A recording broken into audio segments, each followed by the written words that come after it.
વ્યક્તિગત અશ્વિનસિંહ આમંત્રણ આપ્યું છે તો હું અશ્વિનસિંહનો કાર્યક્રમ છે, દીકરા દીકરીના લગ્ન છે, એ કોઈએ નથી સ્વીકાર્યું. મેં તો એવું કીધું છે કે લગ્ન એક જ વાર થાય, બીજી તમે સંસ્થા બનાવવાથી નાતરું થાય. 4 સંમેલનો એવા મોટા થયા હતા જે મને રોકવામાં આવ્યો, એ સંમેલનને મને જવા ન દીધો.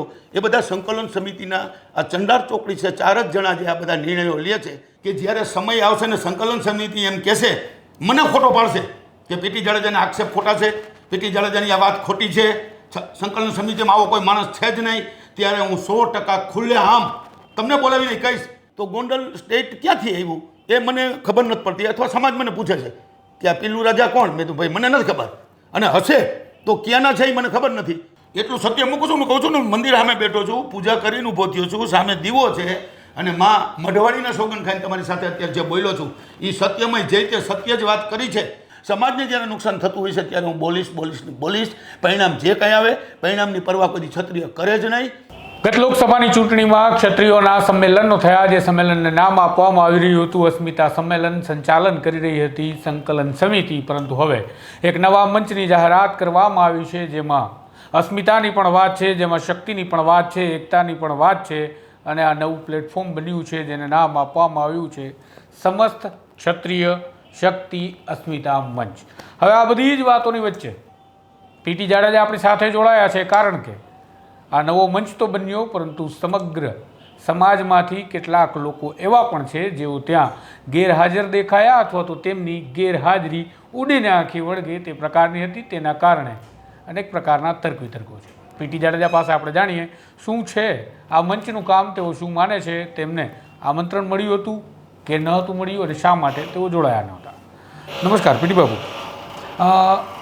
જે નવું મંચ બનાવવામાં આવ્યું, સંમેલન પણ થયું, તે અને જેમ રાજતિલક થાય એ પ્રકારે સમસ્ત ક્ષત્રિય સમાજના અધ્યક્ષ પદે ભાવનગર મહારાજના વંશજ વિજયરાજસિંહને તિલક કરવામાં આવ્યું.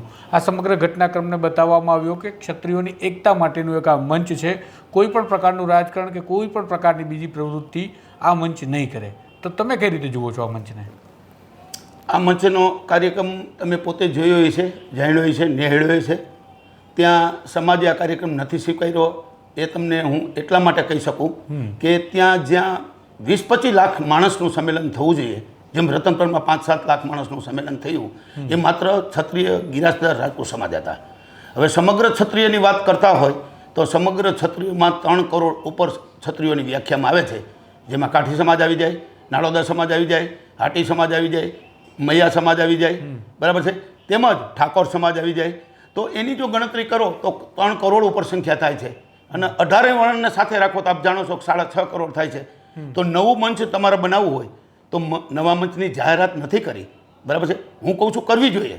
છાસ લેવા જવું ને દોણી સંતાડવી, એના બદલે કાં મંચની જાહેરાત કરવી જોઈએ, અને કાં એને જો સમાજના સંગઠનની જ વાત કરવી હોય તો આપ જાણો છો કે સંગઠન એટલું બધું મજબૂત અને સ્ટ્રોંગ બન્યું છે, જે આપ રતનપરમાં 5-7 લાખની સંખ્યા જોઈ, અને એ જે આપણું સંકલન સમિતિ છે, એ સંકલન સમિતિને મોટા કરી રાજવીઓને સાથે રાખો, બાપુ પણ સાથે રહે તો વાંધો નથી. પણ અમારો એક નિયમ છે કે સંસ્થાની અંદર સંગઠનમાં રાજકારણ ન હોવું જોઈએ, ને રાજકારણમાં સંગઠન ન હોવું જોઈએ. અને રાજકારણ બહારથી જો ટેકો આપે એ સારી વાત છે. દરેક સમાજના મંત્રીઓ કે ધારાસભ્યો કે આગેવાનો પોતપોતાના સમાજ માટે કરતા જ હોય છે.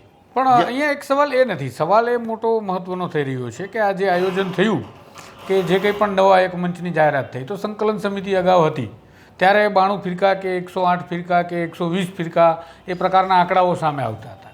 અને જ્યારે હવે એક નવું મંચ બને છે અને એમાં કહેવામાં આવે છે કે શિક્ષાનું કામ કરશે, તો શિક્ષા માટે તો વિદ્યાસભા હતી જ.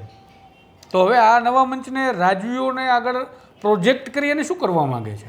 એ જ હું આપને કહેવા માગું છું. સમાજે એ જ જાણવા માગે છે કે તમે શું કરવા માગો છો, સ્પષ્ટતા કરો. જો આપે કહ્યું એમ શિક્ષણની વાત હોય કે આર્થિક વાત હોત, જે કાંઈ વાત હોત, તો એ તો મંચ છે જ. સંકલન સમિતિ આવડું મોટું મંચ બની ગયું. આ સંકલન સમિતિ એવું નથી કે માર્ચ મહિનામાં પરસોત્તમભાઈ વખતે જ આવી, 11 વર્ષથી કાર્યરત છે.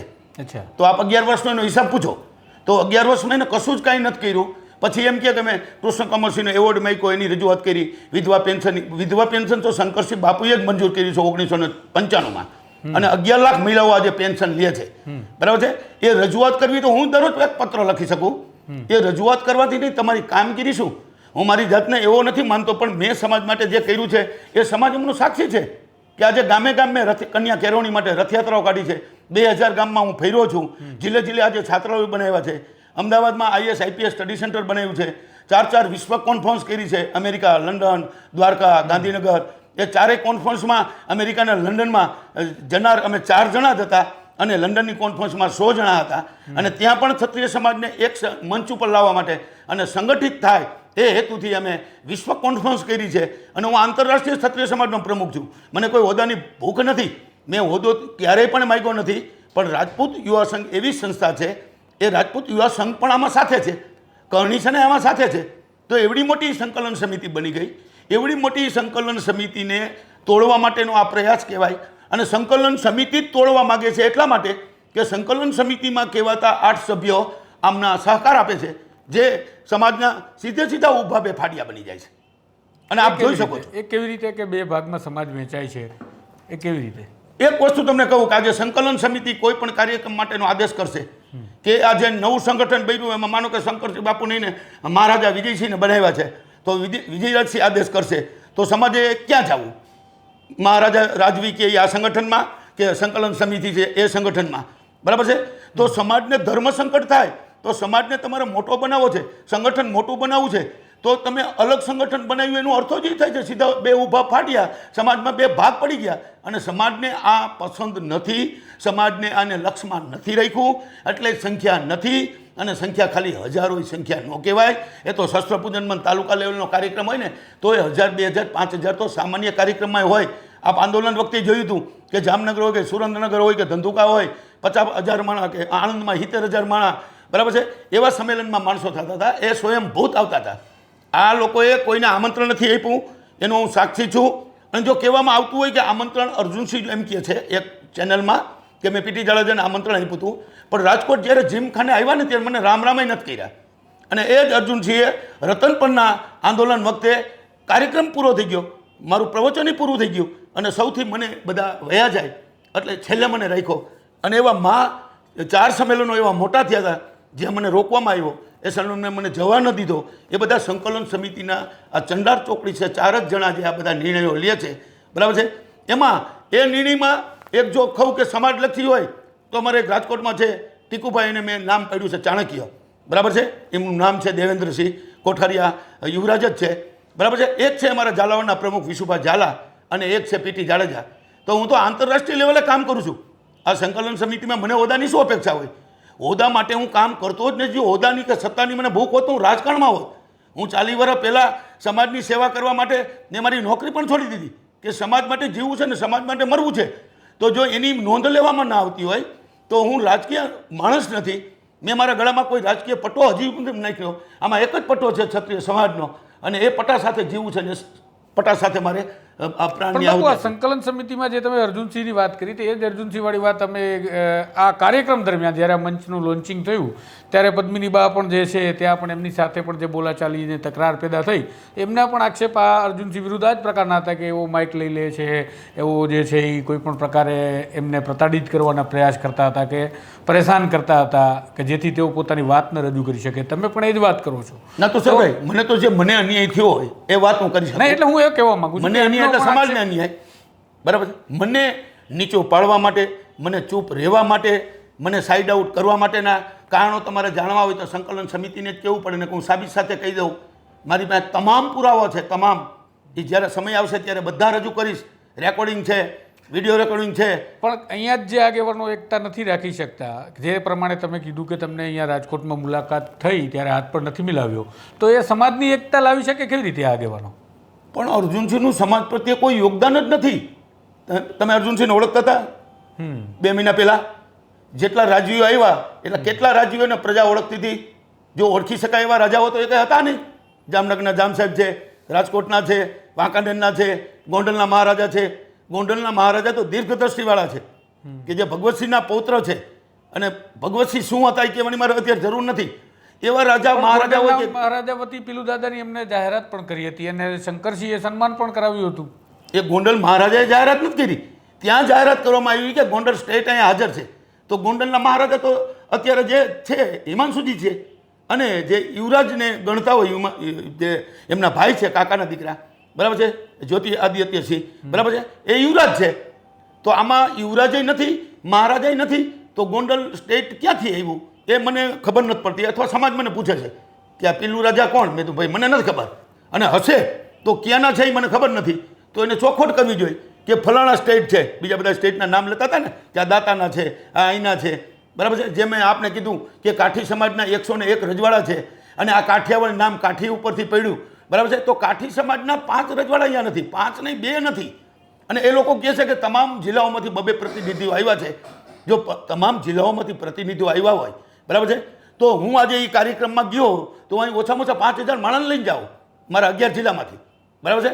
મારું નામ તો ગુજરાતમાં એવું છે, સૌરાષ્ટ્રમાં એવું છે ને ઇન્ડિયામાં એવું છે. મારે નામ બનાવવાની કોઈ મોહ નથી. મારું કામ છે એ જ મારું નામ છે, અને સમાજને પણ મારા ઉપર ભરોસો અને વિશ્વાસ છે.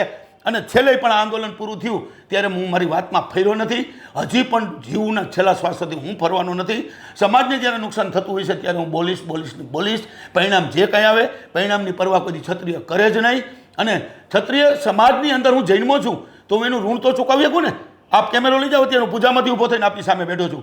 માં ભવાનીના સોગંદ ખાઈને કહું છું, દીવા સામે હાથ રાખીને કહું છું કે આ સમાજને જે અન્યાય થઈ રહ્યો છે, ઊભા બે ફાડિયા થઈ રહ્યા છે, આ સમાજના સંદેશા મને ચારે બાજુ આવે છે, એ એની હૈયાવરાળ કે એનું દર્દ, દુઃખ, પીડા જે કાંઈ છે હું સમાજ વતી રજૂ કરું છું. આ મારો વ્યક્તિગત કોઈ નિર્ણય નથી કે મારી વ્યક્તિગત કોઈ વાત નથી કે વ્યક્તિગત મને કોઈ સાથે વાંધો પણ નથી, અને વાંધો હોય નહીં અને હોવો ન જોઈએ, કારણ કે હું સામાજિક માણસ છું. એટલે નહીં તો હું કાલાવારે કોંગ્રેસમાં આવું, ભાજપમાં આવું, પક્ષ પલટું થાવ, પાર્ટી બદલું, સમાજમાંથી આ સંસ્થામાં જાઓ, આ સંસ્થામાં જાઓ. મેં તો એવું કીધું છે કે લગ્ન એક જ વાર થાય, બીજી તમે સંસ્થા બનાવવાથી નાતરું થાય. તો હું ગમે મને કરણી સેનાનો અહીંયા અધ્યક્ષ બનાવવા માગતા હતા, જેના રાજભા સાક્ષી છે. મેં ના પાડી તો કે તમારા દીકરાને. મેં તો રાજભા, હું જે સંસ્થામાં કામ કરું છું એ સંસ્થા વિશ્વ લેવલની છે, અને હું એમ નથી કહેતો મારી સંસ્થાના વખાણ કરું. ત્યાં ડૉક્ટર જયેન્દ્રસિંહ જાડેજા છે, બરાબર છે. મેં એનો 10 વર્ષ અભ્યાસ કર્યો, પછી હું એમાં જંપલાયો છું. નગર ઘણી બધી સંસ્થાઓ છે, કોઈ પણ સંસ્થામાં હું એન્ટ્રી કરી આવું, બરાબર છે. મારે કરણી સેનામાં જવું હોય તો એમાંય વેલકમ, મને કોઈ ના જ ન પાડી શકે. પણ કહેવાનો અર્થ એ છે, કરણી સેના કોણ છે? રાજપૂત સમાજની એક સેના છે. મારી સેના કોણ છે? રાજપૂત સમાજની એક સેના છે. તો તમામ સેનાઓને વિશ્વાસમાં લઈ ખાલી તમે પ્રમુખને બોલાવો એ ના હાલે. હું આજ રાજપૂત યુવા સંઘનો પ્રમુખ છું, પીટી જાડેજાને આમંત્રણ આપ્યું એટલે ક્ષત્રિય સમાજ આવી ગયો, એવું ન ચાલે. કાં મારા મારફત એમને આમંત્રણ કહેવું જોઈએ કે ભાઈ તમે છેલ્લે જવાબદારી 11 જિલ્લાની લ્યો સૌરાષ્ટ્રમાં. હું તો આખા ગુજરાતની લઈ શકું એમ છું. પણ તુષારભાઈ, આમાં ક્ષત્રિય સમાજને એવો મેસેજ ગયો છે, ક્ષત્રિય સમાજને એટલું બધું દુઃખ લાગ્યું છે. ક્ષત્રિય સમાજમાં અત્યારે જે તમે કહો છો કે 2 ઊભા ફાડિયા કઈ રીતે કરાય, તો તમને પણ સ્પષ્ટ દેખાઈ આવે. તો રાજકારણની વાત કરી નથી, શિક્ષણની વાત કરી, શિક્ષણની શું જાહેરાત કરી?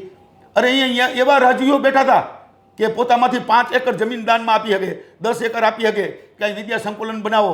મેં તો બનાવ્યા છે, હાલો જિલ્લે છાત્રાલય.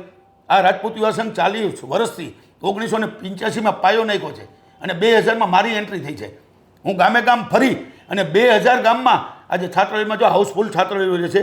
દીકરીઓમાં શિક્ષણ એટલું આવ્યું કે આજે દીકરીઓ ક્લાસ 1 ઓફિસર બને છે, ક્લાસ 2 ઓફિસર બને છે. આજે લેકાવાડામાં જે અમારા અશોકસિંહ પરમાર છે, એ પૂર્વ સચિવ હતા, બરાબર છે. એ રિટાયર થયા પછી એને જે ખરેખર સમાજ માટે કર્યું છે અને યુવાનોને જે આગળ આવવાની તક મળી છે અને જે યુવાનોનું જે ઘડતર કર્યું છે, એમના પિતાજી ગુરુજી હતા. એ 100 વર્ષની ઉંમરે એમનું મૃત્યુ થયું, પણ ગુરુજી એવા હતા, એવા જ ગુરુસિંહને વારસામાં મળેલા ગુણ છે. તો હું આજે એને ખંભે બેહાડું છું અશોકસિંહને, કે અશોકસિંહ જેવો માણસ આ ક્ષત્રિય સમાજમાં આવ્યો તો એને 30,000 યુવાનોને તો કોન્સ્ટેબલથી ડીવાયસપી બનાવ્યા, બરાબર છે. પોતાની મહેનતથી, પોતાની આવડતથી અને વારસામાં મળેલા પિતાના ગુણ, એ બધા જ ગુણ અશોકસિંહ પરમારમાં છે. તો હું એને વેલકમ કહું છું અને અશોકસિંહના વખાણી કરું છું. તો જેને સમાજ માટે કર્યું છે એને ખંભે બેહાડવાની તૈયારી છે. પણ મારે તમને એક વાત એ પણ પૂછવી છે કે સંકલન સમિતિ હોય કે એકતા મંચ હોય, દરેક પ્રકારે કોઈ પણ સમાજના પ્રકારના જ્યારે મંચો થાય ત્યારે રાજકારણ એની પાછળ હોય છે ને બધાને સ્વીકારી લેવું પણ જોઈએ. પણ છતાં પણ નથી, અથવા તો છે. આપણે એ બાબતને સાઈડમાં રાખીને વાત કરીએ કે જ્યારે પરસોત્તમ રૂપાલાનું વિરોધ પ્રદર્શન ચાલતું હતું ત્યારે કહેવામાં આવતું હતું કે ક્યારેય સમાધાન નહીં થાય. જ્યારે 100 ફોર્મ ઉતારવી અને સામે ઉમેદવારો ઉતારવામાં આવશે એવી પણ વાતો થઈ. હવે અત્યારે એક નવું મંચ આખું બનાવી દેવામાં આવ્યું, સંકલન સમિતિને ઓવરરૂલ કરતું હોય એ પ્રકારનું આ મંચ છે, જેમાં સંકલન સમિતિ સાથે જે જોડાયેલા છે એ તો એવું કહે છે કે અમે તો એમની સાથે જ છીએ, એટલે કે આ નવા મંચની સાથે છીએ. તો અડધા સભ્યો નથી, અડધા છે, એટલે કે તમે કીધું એમ વેરવિખેરા બધું જે છે એ તંત્ર થઈ રહ્યું છે. તો આમાં કોઈ પણ સંસ્થા, કોઈ પણ સંકલન સમિતિ, કોઈ પણ આગેવાન પોતાના વાયદા ઉપર તો ઊભો નથી રહેતો. કારણ કે અમે જોયું છે કે અત્યારે પરસોત્તમ રૂપાલા સાંસદ છે. તો એ જ હું કહેવા માગું છું. વસંતભાઈ આપ જવાનો છો ફરીવાર હમણાં ભૂલ કરી ત્યારે ઉશ્કેરાટ યુવાનોમાં એટલો બધો હતો, બરાબર છે. ત્યારે યુવાનો મારી સાથે એક જ વાત કરતા હતા કે હવે પરસોત્તમભાઈ લોકસભાના સભ્યમાંથી રાજીનામું આપી દે, એનાથી વસ્તુ બીજી કાંઈ ખપે જ નહીં. તો પણ મેં એને અત્યારે સમજાવ્યા કે ભાઈ એને મંત્રી નથી બનાવ્યા. તો આપણું સરકારે સાંભળ્યું છે. અત્યારે પણ સરકાર આપણું સાંભળવા માટે આપણા જેટલા પ્રશ્નો છે એ લેખિત રજૂઆત કરી છે 28 જૂને, બરાબર છે. તો એના માટે વાટાઘાટો કરવા માટે, એના માટે તમને જે અન્યાય થયો છે, બરાબર છે, અન્યાય નહીં થાય એવું સરકાર પણ કમિટમેન્ટ કર્યું છે. તો નવો પક્ષ બનાવવાની જરૂર શું છે? પણ હમણાંની જ વાત કરીએ તો સંકલન સમિતિએ જે એક પત્ર લખીને કીધું છે કે ભાઈ મુખ્યમંત્રીએ જે તે વાતો અમારી સાથે ત્યારે બંગલે કરી હતી ને જે નિર્ણયો લીધા હતા એ બાબતે કંઈ થતું નથી. તો આમાં સરકાર સાંભળી ગઈ ક્યાંથી તમને? ના, પણ એ જ કહેવા માગું છું કે હવે નહીં સાંભળે તો નવા પક્ષની જરૂર છે જ, અને સાંભળે તોય નવો પક્ષ બનાવો, મને વાંધો જ નથી. પણ મારું આમાં તો કેવી રીતે નવો પક્ષ બનશે? નવો પક્ષ બને, મેં આપણે કીધું તો ખરા કે નવો પક્ષ બનાવવા માટે સમગ્ર ક્ષત્રિયની વ્યાખ્યામાં આવતા તમામ ક્ષત્રિયોને વિશ્વાસમાં લઈ તમામ ક્ષત્રિયોનો આગેવાન હોય છે. બીજું, જો ગિરાસદાર રાજપૂત સમાજની 500 સંસ્થા હોય તો 120 આમાં છે. તેવી રીતે જો મેં જો ક્ષત્રિય સમાજ ગણતા હો તો મારી દ્રષ્ટિએ 2 થી 3 હજાર સંસ્થાઓ થાય. 2 થી 3 હજાર સંસ્થાઓને એક સંકલન કરીને એક બનાવો અને રાજકીય મંચ બનાવો, રાજકીય પક્ષ બનાવો, બરાબર છે. હું પણ એ વિચારો સાથે રહીશ. હું એમાં કોઈ આગેવાની એવી નહીં લઉં કે હું એમાં કોઈ હોદ્દો ધારણ નહીં કરું, બરાબર છે. પણ જો સમાજ માટે જ થતું હશે અને સમાજના હિત માટે જ થતું હશે, પણ એમાં સમાજ મને પૂછશે કે આમાં કોણ કરે છે પાર્ટી, બરાબર છે, તો એમાં એક વસ્તુ એવી તુષારભાઈ છે કે સમાજને લાયક હોય એવો કોઈ પણ હોદ્દેદાર, પછી ટ્રસ્ટ હોય, સંકલન સમિતિ હોય કે કોઈ પણ સંસ્થા હોય, કોઈ પણ ટ્રસ્ટ હોય, એને કોઈ પણ જાતનો દોરી સંચાર એવી રીતે તો આપી દેવાય જ નહીં. જે સમાજ ઈચ્છે ના અપાય. તો સમાજ જ્યારે ઈચ્છે ત્યારે હું આપને કીધું ને કે 1 લાખ યુવાનોને ભેગા કરીને પૂછીશ કે ભાઈ આપણે શું કરવાનું છે. આવતા સમયમાં 1 લાખ યુવાનો પણ નવું મંચ બનાવશે તો સાથે રહેશે, પણ આ રીતે છેતરપિંડી કરીને નહીં. જે બતાવવામાં કાંઈક આવે છે, કહેવામાં કાંઈક આવે છે, રાજકીય વાત જ નહીં કરવાની. તો એક પૂર્વ મંત્રી પાછા રાજકીય વાતય કરે છે કે ભાઈ રાજકીય પક્ષો બનવો જ જોઈએ અને રાજકીય તો હોવું જ જોઈએ, અને બીજા એવી વાત કરે છે કે રાજકીય કાંઈ વાત કરવાની જ નથી. દાતાના ઠાકોર સાહેબનું નિવેદન કાલ સાંભળો, એને કીધું કે રાજકીય પક્ષ બનવો જોઈએ, અને આગળ એવી વાત કરે છે કે અમે તો આ ક્ષત્રિય સમાજ માટે જ કર્યું છે. જો ક્ષત્રિય સમાજ માટે કર્યું હોય તો તમે બધાને સાથે રાખી, બરાબર છે, સંકલન સમિતિ સાથે રહી, સંકલન સમિતિને સમાજને વિશ્વાસમાં લઈ અને તમે કાર્ય કરો તો ચોક્કસપણે પરિણામ મળશે, રિઝલ્ટ મળશે. પણ તમે ખાલી 500 જણાને બોલાવી, બરાબર છે, અને તમે કાર્યક્રમ કલ્યાણ પછી તમે કહો સંકલન સમિતિ તમારી સાથે છે, તો સાથે કોણ છે એ જ મારો પ્રશ્ન છે. અને જે સાથે જ છે એ સમાજ સાથે નથી. એ તો પીટુ બાપી જવાબદારી તમારી છે ને, સંકલન સમિતિને એકત્રિત કરીને સાથે કોણ છે ને સામે કોણ છે એ તો તમારે લોકોની સામે મૂકવું પડશે ને, કારણ કે સમાજ એની પણ રાહ જુએ છે. મૂકવું છે ને, અને મૂકું જ છું. એટલે તો હું ગમતો નથી, મારે કોઈ હોદ્દો બધો જોતો નથી. નહીં તો સંકલન સમિતિ એમ કહી દે કે પીટી જાડેજાને આ હોદ્દો ન આપ્યો એટલે, બરાબર છે. મને તો દરેક પ્રયાસો રોકવા માટેના કરે છે, એટલા માટે કે એમને ખ્યાલ છે કે હું સ્પષ્ટ વક્તા છું અને કટ્ટરવાદીને ક્રાંતિકારી વિચારો સાથે સમાજની સેવા કરું છું. એટલે આ જે હશે હું જાહેરમાં કહી જ દેશે. પણ જેને ખરેખર રાજકીય સંબંધ રાખવા છે તો રાખે, નો ડાઉટ. તો એને સંસ્થામાં ન રહેવું જોઈએ, સંસ્થામાં એને બીજાને ચાન્સ આપવો જોઈએ. જેમ મેં તમને કીધું જયદેવસિંહ જેવો યુવાન, બરાબર છે, રતનપુરમાં આખો કાર્યક્રમ એને હેન્ડલિંગ કર્યો, એની પાસે જ આખો હિસાબ કિતાબ હતો, બરાબર છે. અને એ અત્યારે સોશિયલ મીડિયામાં મેં તમને કીધું એમ યુવાનોનો આઈડિયલ માણસ છે. એવાને ગઈકાલે રાજીનામું દેવું પડ્યું. હવે આ સમાજને ખબર નથી, એને જે રાજીનામું આપ્યું એની જાહેરાત કરી નથી. એને સંકલન સમિતિમાં મેસેજ મૂક્યો છે કે હું રાજીનામું આપું છું. ત્યારે સવાલ કરવામાં એવો આવે છે કે આ ભાઈને વાંધો શું પડ્યો? એ 5-5 વાર મિટિંગમાં નથી આવ્યા, તો શું કામ મિટિંગમાં નથી આવ્યા? તમે એને બોલાવ્યા, તમે એને પૂછ્યું કે તમને શું તકલીફ છે? તમે પીટી જાડેજાને વિશ્વાસમાં લીધા? તમે પીટી જાડેજાને કીધું કે ભાઈ આપણે આવું એક મંચ બનાવે છે, એમાં આપણે સાથે મળી અને આખી સંકલન સમિતિના 14 સભ્યો, આખો સમાજ નથી કહેતો, આપણે સાથે રહીએ, બરાબર છે, એવી મિટિંગ કરી નથી કરી? એવા વિશ્વાસમાં લીધા નથી કર્યા? 120 સંસ્થા નહીં તુષારભાઈ, ખાલી 14ની જે કોર કમિટી છે એ 14ને પણ બોલાવીને મિટિંગ કરવામાં નથી આવી. તો આવડો મોટો જ્યારે કાર્યક્રમ હોય ત્યારે કોર કમિટી એટલે સંકલન સમિતિ, ને સંકલન સમિતિ એટલે સમાજ, અને સમાજ એટલે સંકલન સમિતિ, આવું અત્યારે ચાલે છે. તો એમાં રોળા હું શું કામ નાખું? હું એમાં નિમિત્ત શું કામ બનું? પીટી બાપુ, એક જે તમારી સંકલન સમિતિની તમે વાત કરો છો, જેમાં તમે પણ હિસ્સો હતો, જ્યારે મેં તમને રાત્રે સવાલ કર્યો હતો, તમે મુખ્યમંત્રીના ઘરે આંદોલન દરમિયાન જઈ રહ્યા હતા, સંકલન સમિતિના સભ્યો તમારી સાથે, કોણ જે પીઠબળ પૂરું પાડી રહ્યું હતું એ વાતમાં અત્યારે નહીં પડી, એ વખતે અહેવાલ મેં બતાવ્યો છે. પણ ત્યારે તમારા સંકલન સમિતિના પ્રવક્તા અને સંકલન સમિતિના સભ્યોને તમે પણ એવું કહેતા હતા કે અમારે કોઈ પણ પ્રકારની વાટાઘાટ કરવાની છે નહીં, અમે કરી પણ છે નહીં, માત્ર પરસોત્તમ રૂપાલાની ટિકિટ રદ થાય એટલા પૂરતો મુદ્દો છે અને મુખ્યમંત્રી દરજાનો માણસ મળવા બોલાવે તો અમારે માન રાખીને જવું જોઈએ, એટલા માટે અમે જઈએ છીએ. આવું તમારું બધાનું નિવેદન હતું. હવે તમારા પત્રો આવે છે કે અમારે ત્યારે સીએમ હાઉસમાં આવી માંગણીઓ થઈ હતી તો સમાજને ગુમરાહ સંકલન સમિતિએ પણ કર્યો છે, એવું ન કહેવું કેમ ન જોઈએ? અહીંયા જ આપણે હું વાત કરવા માગું છું કે જે તે વખતે આપણે ગયા તે રાતે 12 વાગે ગયા. આપ જાણો છો કે 2 વાગે મિટિંગ પૂરી થઈ, બરાબર છે. ત્યારે રજૂઆત આપે છે કીધું એ જ રજૂઆત થઈ. એક જ મુદ્દાનો કાર્યક્રમ હતો કે અમારે બીજું કાંઈ સાંભળવું નથી, પરસોત્તમભાઈની ટિકિટ કાપો, બરાબર છે. એ માનો કે કાપવામાં ના આવી. પછી કોંગ્રેસ ભાજપની જો કાંઈ વાત કરતા હોય તો એ વાત તદ્દન ખોટી છે. એ સાથે સમાજે નથી ને હુંય નથી, બરાબર છે. પણ જ્યાં સુધી 22 તારીખ છેલ્લી હતી ત્યાં સુધી સરકારને અલ્ટિમેટમ એટલા બધા આપ્યા. સરકારે પણ ક્ષત્રિય સમાજના આગેવાનો, મંત્રીઓ, પૂર્વ મંત્રીઓ, બરાબર છે, આઈ કે સાહેબ, ભૂપેન્દ્રસિંહથી માંડીને પ્રદીપસિંહ, હકુભા, વિરેન્દ્રસિંહ, આવા તમામ ને 11 ને 2 વાર સમાજને સમજાવવા માટે એટલે સંકલન સમિતિની કોર કમિટી સાથે મિટિંગો કરી. ત્યારે પણ એક જવાબ આપવામાં આવ્યો છે કે આનાથી વિશેષ અમારે કાંઈ ખપે નહીં, અમે આ માગણી કરવાવાળો સમાજ નથી. ત્યારે તુષારભાઈ એમ પણ કહેવામાં આવ્યું હતું કે પરસોત્તમભાઈની ટિકિટ આપો, પાટીદારને જ આપો, પાટીદારની બેન દીકરીને આપો, એને ચૂંટાવી દેવાની જવાબદારી અમારી. સરકાર અમારી એકેય વાત નથી સાંભળી. એટલે 22 તારીખ પછી એવો નિર્ણય લેવામાં આવ્યો કે મત કોંગ્રેસને આપજો. એવું તો કીધું જ નથી કે સક્ષમ ઉમેદવાર હોય તો આપનો હોય તો ભલે, અપક્ષ હોય તો ભલે, કોંગ્રેસ હોય તો ભલે. તો ક્ષત્રિય સમાજ કે સંકલન સમિતિ ભાજપની, કોંગ્રેસની નથી, બરાબર છે, ક્ષત્રિય સમાજની છે. તો ક્ષત્રિય સમાજને લક્ષમાં લઈ, ધ્યાનમાં લઈ અને કાર્યક્રમ કરવા જોઈએ અને સમગ્ર સમાજને વિશ્વાસમાં લઈ. 4 જણા નિર્ણય લીધે તુષારભાઈ ન ચાલે. એમ નહીં, વાત તમારી બધી સાચી છે, તમે બધી જાહેરાતો કરી, બધી વાર્તા કરી, પણ જે સીએમ હાઉસની અંદર બેઠકમાં તમે કીધું કે એકમાત્ર મુદ્દાની ચર્ચા થઈ હતી કે પરસોત્તમ રૂપાલાની ટિકિટ રદ કરો, તો અત્યારે પત્ર સંકલન સમિતિએ એવો શા માટે લખી અને પ્રસિદ્ધ કરવો પડ્યો કે જે તે સમયે સીએમ હાઉસમાં બેઠક થઈ હતી એ પ્રકારના નિર્ણયો, એ પ્રકારની સંસ્થાઓ માટેની કામગીરી હવે સરકારે જે કરવાની હતી એ વાત નથી કરી રહી, માટે અમારે ફરી બોલવું પડે છે. તો કોઈ વાત જ નહોતી થઈ તો આ પત્ર ક્યાંથી આવ્યો, શા માટે નીકળ્યો બહાર? ના, ત્યારે કોઈ એવી વાત થઈ જ નથી. આપની જાણ માટે કહું, એમાં તો હું હાજર હતો એટલે કહી શકું. એક જ મુદ્દો 1-1.5 કલાક સુધી આ જ ચાલ્યો સમજાવવાનો. પછી એ વખતે એમને કીધું કે તમારી જે કાંઈ માગણી હોય કયો, અમે માગણી પણ સ્વીકારવા તૈયારી છે. ત્યારે સમાજ એવા મૂડમાં હતો કે આ માગવાવાળો સમાજ નથી, અમારી માગણી અત્યારે કાંઈ નથી, અમારી માગણી એક જ છે, પરસોત્તમભાઈની ટિકિટ કાપો. ત્યારે કોઈ ચર્ચા એવી થઈ નથી કે અમારી આ માગણી છે, બરાબર છે. માગણીને અમે ત્યારે નકારી કાઢી હતી.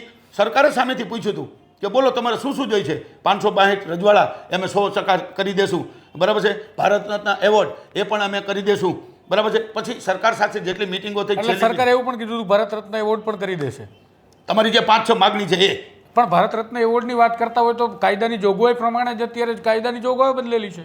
તો ભારત રત્ન આપવાનું સરકાર તમને કમિટમેન્ટ આપે કઈ રીતે, અને આપી દીધું અને તમે માની લીધું. તો હવે અત્યારે તો ક્ષત્રિય સમાજના લોકોએ સમજવાનું કે આગેવાનો ત્યાં જઈને શું કરી આવ્યા. ના, ચર્ચા એવી થઈ હતી તુષારભાઈ, બરાબર છે. તમારી જે માગણીઓ તમે લેખિતમાં આપો, શું શું માગણી છે.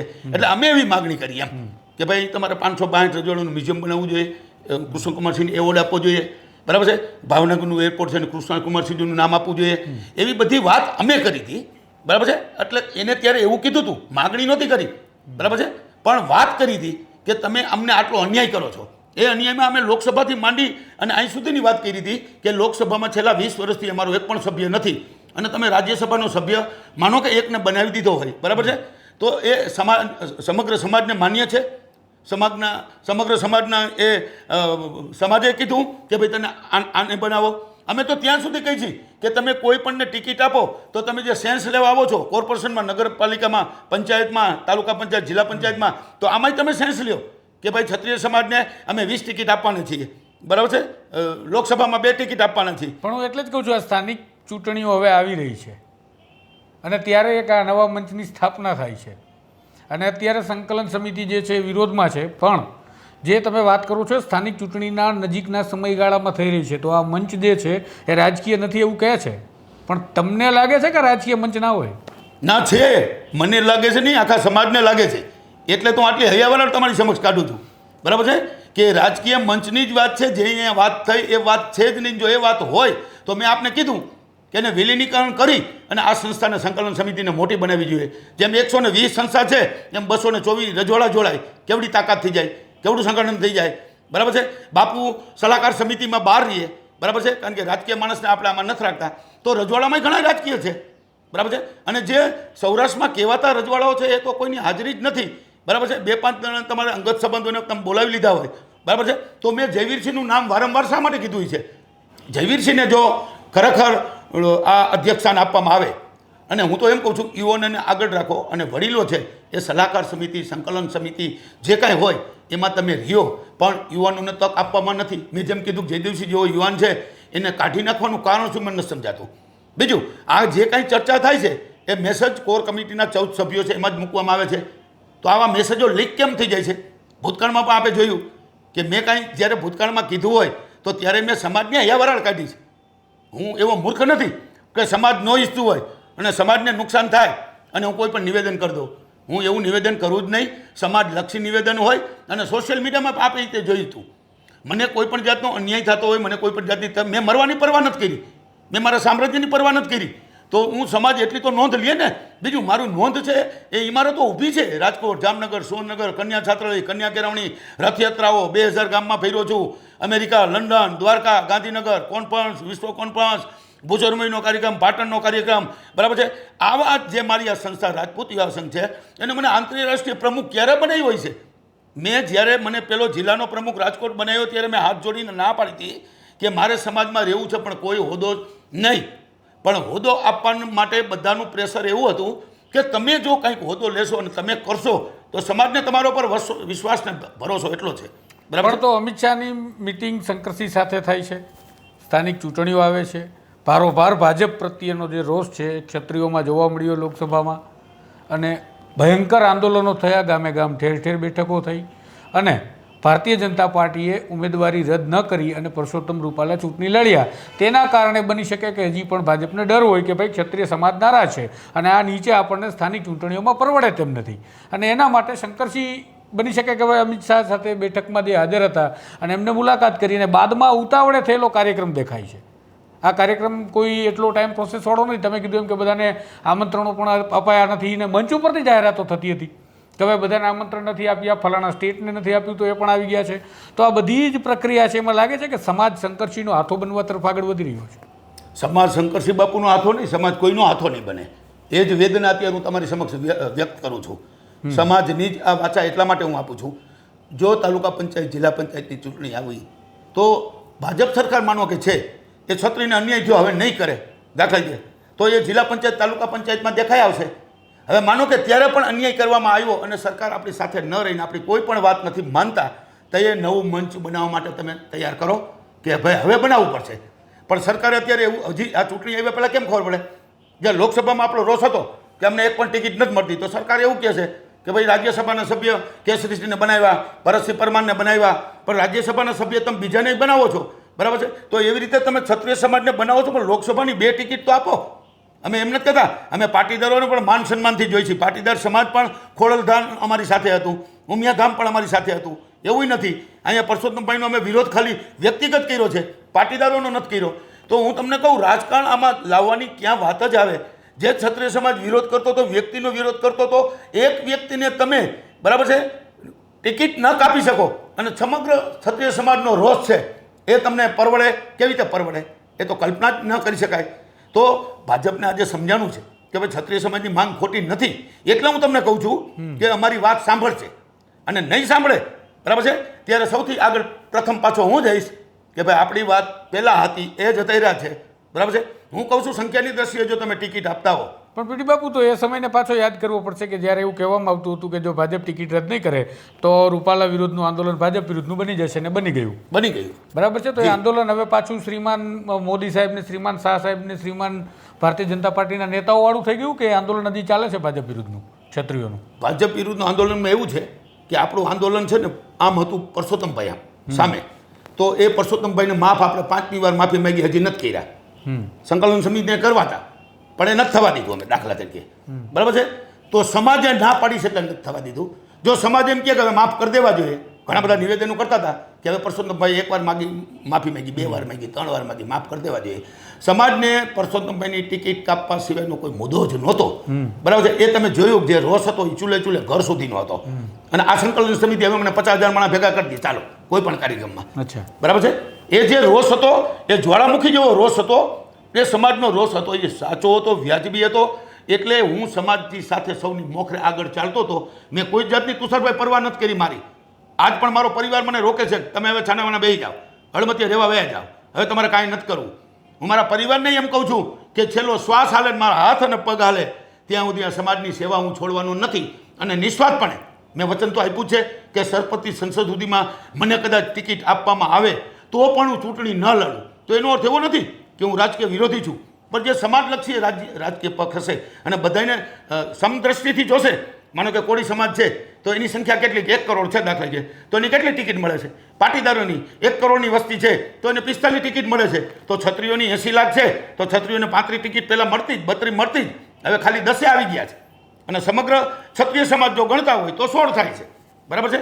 તો સમગ્ર ક્ષત્રિય સમાજ જો તમારે ગણવા હોય તો 3 ગોળની દ્રષ્ટિએ તમે લ્યો. બરાબર છે. 50% ટિકિટ આપવી પડે, 90 ટિકિટ આપવી પડે, 182માંથી 91 આપવી પડે. પણ એવા જ્યારે નિર્ણય નહીં લેવાય. બરાબર છે. હવે જો અત્યારે હમણાં જાતિવાદ જ્ઞાતિવાદ અમે તો સમય માનતા નથી, રજવાડાઓ નથી માનના, અને ઇતિહાસ પણ આપ જાણો છો. બરાબર છે કે જાનમાનનું રક્ષણ માટે, ગૌ હિત માટે હોય કે બ્રાહ્મણ હોય કે કોઈ પણ હોય, એના હિત માટે કાયમ માટે ક્ષત્રિય સમાજે લડાઈ કરી છે, કુરબાની. પોતાના શેઢા માટે જમીન કે તકાતમાં કંઈ ભાગ બટાઈ માટે નથી કરી. હા, એક આ બીજી રાજાઓ આક્રમણ કરતા હોય પોતાની જગ્યા વિસ્તાર વધારવા માટે, એ વાત આખી અલગ છે. પણ એ રાજાઓ વચ્ચેની લડાઈ હતી. અને બીજું આપની જાણ માટે હું કહું કે પરસોત્તમભાઈ બોલ્યા છે સ્પષ્ટ શબ્દ અત્યારે બોલું કે રાજા અને મહારાજા, એટલે નાના રાજા, મહારાજા, મોટા રાજા. બરાબર છે. એ અંગ્રેજો સાથે અને મુસલમાન સાથે વ્યવહાર કરતા હતા. એને પરસોત્તમભાઈ એવું તો કીધું જ નથી. ક્ષત્રિય સમાજ કે ગિરજદાસ સમાજ કે સમગ્ર ક્ષત્રિય સમાજ પેલા મુસલમાન હારે વ્યવહાર કરતા હતા. તો રાજા અને મહારાજા, છતાં રાજા અને મહારાજા વિરોધમાં હતા, 10% બાદ કરતા. બરાબર છે. તો ગિરજદાર કે ક્ષત્રિય સમાજનું તો બોલ્યા જ નથી પરસોત્તમભાઈ. તો સમાજમાં આટલો બધો રોષ કેમ છે? તો સમાજમાં રોષ એટલા માટે હતો કે રાજા મહારાજા કોણ? એ ક્ષત્રિય જ છે ને. ભલે રાજા મહારાજાનું કીધું પણ એના જ આપણે પૂર્વજો છીએ ને. કે માનો કે હું તો એમ કહી શકું કે કૃષ્ણ ભગવાન સુધી 132મી પેઢીએ હું સીધી લીટીનો એનો વારસદાર છું, ચંદ્રવંશી છું. તો હમણે ચંદ્રવંશી, બરાબર છે, કે સૂર્યવંશી હોય કે રામ માટે હમણાં પાછી ટિપ્પણી કરી કે મારે તો રાવણનું કહેવું હતું અને રામનું કહેવાઈ ગયું. તો પરસોત્તમભાઈ કરવા શું માગે છે? એ આંદોલનને પણ મેં શાંત પાડ્યું. એટલા માટે શાંત પાડ્યું કે મેં તમને કીધું એમ કે રામની ટિપ્પણી થઈ ત્યારે તો બધાનું કહેવાનું એવું જ થતું હતું કે હવે ટિકિટ કાપવાની વાત નથી સ્વીકારી ત્યારે, તો અત્યારે પોતે જ રાજીનામું આપે તો જ માફ, નકર નહીં માફ. માફ આજની તારીખ મેં કરેલા નથી.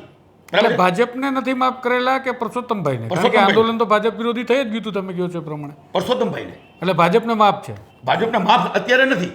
ભાજપ ભવિષ્યમાં આવતી ચૂંટણીઓમાં જો વાત નહીં સ્વીકારે, બરાબર છે, તો ત્યાર પછીના આગળ નિર્ણય જો લેવાના હશે એ ચૂંટણી પછી ખબર પડશે કે ભાજપ આજની તારીખમાં આપણી કોઈ વાત સ્વીકારવા તૈયાર નથી. તેથી અમે એ જ રજૂઆત કરશું કે ભાઈ તમે કોર્પોરેશનની ટિકિટ આપો, ક્ષત્રિયોની વસ્તી કેટલી છે, તમે બીજાને જે આપતા હોય કોઈ પણ સમાજને. બરાબર. તો આ મંચની રચના કરી, હા, એટલે તમારા અત્યારે તમે કહો છો 2 વિભાગમાં સમાજ વહેંચાઈ જાય છે. હા, આંદોલન સમયે સમાજ એકત્રિત હતો અને કેટલા વિખવાદો સમિતિના સભ્યો વચ્ચે હતા, એ બધાની વચ્ચે પણ પરિણામલક્ષી કંઈ થઈ ન શક્યું. તો તમને હવે આ વિખવાદ વચ્ચે લાગે છે કે તમે આ રીતે ભારતીય જનતા પાર્ટીની વાત કરો છો કે ભવિષ્યમાં ન કરે તો અમે કંઈ કરી શકીએ? હા, ચોક્કસપણે. એ જ હું આપને કહેવા માગું છું કે આપણે અત્યારે ભાજપ સાથે નહીં, પરસોત્તમભાઈ સાથે નહોતા. પરસોત્તમભાઈની વાત ન સ્વીકારી એટલે ક્ષત્રિય સમાજ ભાજપથી દૂર રહ્યા, દાખલા તરીકે. બરાબર છે. હવે પાછા ભાજપ થઈ ક્ષત્રિય સમાજને ન્યાય આપશે જ નહીં અને ક્ષત્રિય સમાજને લક્ષમાં લેશે જ નહીં. તો પછી આગળની રણનીતિ શું ઘડવી એ જે તે વખતે નક્કી કરવું પડે ને. તો આગળની રણનીતિ ઘડવા માટે બીજી એક સંગઠન ઊભું કરવાની ક્યાં જરૂર છે મારી દ્રષ્ટિએ? કે સમાજ એમ કહે છે કે આવું સંગઠન શા માટે? એટલે સમાજને તો 100% ખાતરી છે કે રાજકીય બાબત છે અને રાજકીય જ મંચ આ બનાવવામાં આવ્યું છે, ત્યાં જાહેરાત જે થઈ હોય. બરાબર છે. સમાજ કોઈ પણ હોય, ચાહે ક્ષત્રિય સમાજ હોય કે કોઈ પણ સમાજ હોય, એમના આગેવાનો જ્યારે કોઈ પણ આ પ્રકારની જે છે પોતાની નેગોશિએશનવાળી થિયરી શરૂ કરીને આવા મંચ કે તમે જે પ્રકારે વાત આક્ષેપ લગાવો છો એવું કંઈ કરે તો છેલ્લે આખરે નુકસાન સમાજને થતું હોય છે, સમાજના લોકોને ગુમરાહ કરી એમનું તમે કીધું એ પ્રકારે શોષણ થઈ જતું હોય છે. તો આ સ્થિતિની અંદર આવું ન થવા દેવા માટે પીટી જાડેજા પર્સનલી આ મંચની સામે શું કરી શકશે?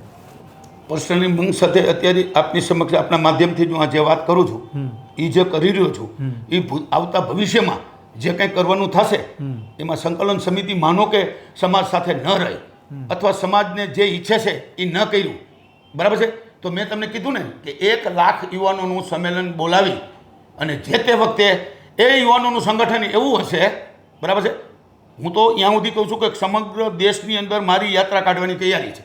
22 કરોડ જો છત્રી હોય તુષારભાઈ, તો દેશના પ્રાઇમ મિનિસ્ટર ક્ષત્રિય જ હોય, બરાબર. ભૂતકાળમાં હતા ને, અર્જુનસિંહ હતા, વીપી સિંહ હતા, બરાબર છે. ક્ષત્રિયોને આજ પણ બધા ચાહે જ છે. તો સમગ્ર ક્ષત્રિય સમાજને ગણતા હોય તો 45 કરોડ છે. તો 45 કરોડ ક્ષત્રિયોની અવગણના ન કરી શકાય. પણ ક્ષત્રિયો એક મંચ ઉપર નથી, અને એક ઉપર મંચ ઉપર ન હોવાના કારણો પણ આવા જ બધા હોય છે. અત્યારે જો સમાજને તોડવા માટે, સમાજના બે ઊભા ભાગલા કરવા માટે, ફાડિયા કરવા માટે આ એક ષડયંત્ર જ છે. અને જો ષડયંત્ર ન હોય, આ પાછું સંકલન સમિતિએ શરૂ કરાવેલું ષડયંત્ર લાગે છે કે પછી કોઈ બીજા બહારના બહારી પરિબળો કામ કરે છે? સંકલન સમિતિના કહેવાતા 4-5 અને અત્યારે 7-8, બરાબર છે, એને જાહેરાત કરી છે ને. બીજું તમે નિમંત્રકમાં જુઓ, સમગ્ર ક્ષત્રિય સમાજ છે, અસ્મિતા મંચ છે. આમંત્રણમાં નિમંત્રણમાં કોણ હોવું જોઈએ? વ્યક્તિગત અશ્વિનસિંહ આમંત્રણ આપ્યું છે, તો હું અશ્વિનસિંહનો કાર્યક્રમ છે, દીકરા દીકરીના લગ્ન છે, એ કોઈએ નથી સ્વીકાર્યું, નથી તમારા સ્વીકાર્યું. સંકલન સમિતિમાં સાથે રહેલા કેટલાક સભ્યો પણ હાજર હતા. 8 હાજર હતા. 8 એ તો કહું છું આપને કે 8 હાજર હતા. એ 8 જો જવું હતું તો સંકલન સમિતિની મિટિંગ કરીને ગયા છે. સંકલન સમિતિને સમાજને વિશ્વાસમાં લઈને ગયા છે કે ભાઈ એવું મંચ થાય છે, આપણે આને સહકાર આપવો જોઈએ, એવું કહીને ગયા છે. અરે સંકલન સમિતિની જ મિટિંગ નથી થઈ, અને એ મિટિંગમાં એવું કહે છે કે અમે વિડીયોમાં પૂછી લીધું હતું. વિડીયોમાં આવા નિર્ણય લેવાય? વિડીયોમાં આવી મિટિંગ થાય? તમે બાપુ પેલું કહેતા હતા કે તમારી જોડે રેકોર્ડિંગ છે, તમારી જોડે વિડીયોગ્રાફી છે, કે જે કંઈ પણ આ સંકલન સમિતિ ચર્ચાઓ કરતી હતી જ્યારે આંદોલન ચાલતું હતું દરમિયાન, તો એમાં એ કઈ પ્રકારના વિડીયોઝ ને કઈ પ્રકારના ઓડિયોઝ છે તમારી પાસે? કે મેં જેમ તમને કીધું એ જ, બરાબર છે, સમાજ ન ઈચ્છતો હોય, બરાબર છે, અને 4 જણા નિર્ણય લઈ લઈએ અને નિર્ણય કરવો છે, એ નિર્ણય પછી ન થવા દીધો હોય, પછી પરસોત્તમભાઈની માફી હોય તો ભલે, જે કાંઈ હોય નહીં, એટલે એકાદ બે વાત જો તમે કહી શકો તો. તમે સમાજની સામે આટલું સત્ય મૂકો જ છો. એટલું સત્ય મૂકું છું. હું કહું છું ને, મંદિર સામે બેઠો છું, પૂજા કરીને ઊભો થયો છું, સામે દીવો છે, અને માં મઢવાડીના સોગંદ ખાઈને તમારી સાથે અત્યારે જે બોલ્યો છું એ સત્યમય જે તે સત્ય જ વાત કરી છે, અને સત્ય વાત હું કરવાનો જ. પણ એ વાત મેં તમને એ કીધી કે જ્યારે સમય આવશે ને સંકલન સમિતિ એમ કહેશે, મને ખોટો પાડશે કે પીટી જાડેજાને આક્ષેપ ખોટા છે, પીટી જાડેજાની આ વાત ખોટી છે, સંકલન સમિતિમાં આવો કોઈ માણસ છે જ નહીં, ત્યારે હું 100% ખુલ્લેઆમ તમને બોલાવીને કહીશ. અને સમગ્ર મીડિયા અને સમગ્રને સાથે રાખી એ મારા જે વખતે સંમેલન થશે ને ત્યારે બધી જ વાત પુરાવા સાથે, નામ સાથે, બરાબર છે, નામ સાથે, અને શું ઘટના બની, કઈ રીતે બની, કેમ બની, શા માટે બની, એ ઘણા બધા મુદ્દા જ. પણ અત્યારે હું ન કહી શકું એટલા માટે મારે એવું ટાર્ગેટ બનવું નથી કે સમાજને એવો મેસેજ ન જાય કે સંકલન સમિતિ સરસ મજાની બની છે તો પીટી જાડેજામાં અવરોધરૂપ થાય કે પીટી જાડેજાને કંઈ નુકસાન થયું હશે એટલે પીટી જાડેજા આટલું બધું બોલે છે. પણ નુકસાન સમાજને થયું છે, એ સમાજ જ્યારે નોંધ લેશે અને સમાજ કહેશે કે પીટી જાડેજાની વાત સાચી છે તો કરવી છે. અને જો સમાજ એમ કહે કે ના, ભલે ગમે તે માથાકૂટ થઈ હોય, ગમે તે સંકલન સમિતિ કરે, અમને માન્ય છે, તો મને માન્ય છે, તો હું ચૂપ બેસી જઈશ. પણ ક્ષત્રિય સમાજનો અવાજ બેસાડવા માટે મને બેસાડી દે એ વાતમાં માલ નથી. તો સંકલન સમિતિને તમે ઇન્ટરવ્યૂ લઈને કહો કે ભાઈ પીટી જાડેજા ખોટા છે અને આવી કોઈ નિર્ણય લેવાનો નથી, આવી કોઈ વાત થઈ નથી. અને પીટી જાડેજાને એ વખતે પણ અહીંયા મેં મહાયુદ્ધ કર્યું હતું, બરાબર છે, જે નિર્ણય લેવાના હોય, પણ એ અત્યારે એ નિર્ણય નહીં કહું, બરાબર છે. પણ કહેવાનો અર્થ એટલો છે મારો કે સમાજના વિરુદ્ધમાં કોઈ પણ નિર્ણય લેવાશે તો હું તો કહું છું ને, હું બોલીશ. સમાજનો અવાજ છે, અવાજ મારો નથી, આ વ્યક્તિગત મારું નિવેદન નથી. જેમ મેં આપને કીધું એમ તમામના સમાજને વિશ્વાસમાં સાથે રાખીને તમારી વાત રજૂ કરું છું આપની સમક્ષ. તો જે પ્રકારે પીટી જાડેજા વાત કરી રહ્યા છે એ પ્રકારે એક નવું મંચ અત્યારે ક્ષત્રિય સમાજનું બનાવવાની જાહેરાત કરી દેવામાં આવી છે, બની ગયું છે. તેમના અધ્યક્ષ તરીકે ભાવનગરના મહારાજના વંશજ વિજયરાજસિંહને બેસાડી પણ દેવામાં આવ્યા છે, તેમની બોડી પણ બની ગઈ છે.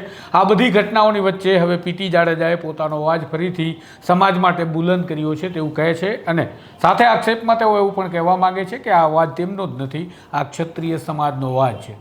પરંતુ આક્ષેપ વધારે ગંભીર ત્યારે બને છે કે ભૂતકાળમાં જ્યારે આંદોલનની હારમાળાઓ સર્જાઈ રહી હતી, ઠેર ઠેર ક્ષત્રિય સમાજના કાર્યક્રમો થઈ રહ્યા હતા, ત્યારે જે સંકલન સમિતિ વિશ્વાસ રાખજો, ભરોસો રાખજો આવા શબ્દોના પ્રયોજન કરી અને સમાજ અમારો માય બાપ છે તેવું કહી રહી હતી, એ સંકલન સમિતિએ અનેક ગેરરીતિ અને ગડબડ કરી સમાજને ગુમરાહ કર્યો છે. તેના પુરાવા પણ પીટી જાડેજા પાસે છે તેવું તેમનું કહેવું છે. એમનું કહેવું છે યોગ્ય સમય આવીએ તેમને પણ તેઓ જાહેર કરશે. હવે જોઈએ આ ક્ષત્રિય સમાજ સાથે સંકલન સમિતિના કયા સભ્યોએ કઈ પ્રકારે તેમને ગુમરાહ કરી અને મૂર્ખ બનાવી દીધા છે અને આખા સમાજ સાથે જાણે દગો કરી નાખ્યો હોય એ પ્રકારની ઘટનાઓ પીટી જાડેજા પોતાની પાસે સંગ્રહીને બેઠા છે. જોઈએ એવો ક્યારે જાહેર કરે છે, જાહેર થાય તેની પણ આપણે વાત કરીશું આ અહેવાલમાં. હાલ બસ આટલું. વધુ વિગતો સાથે જલ્દી મળીશું નવજીવન પર. નમસ્કાર. વૈષ્ણવજન તો તેને કહીએ જે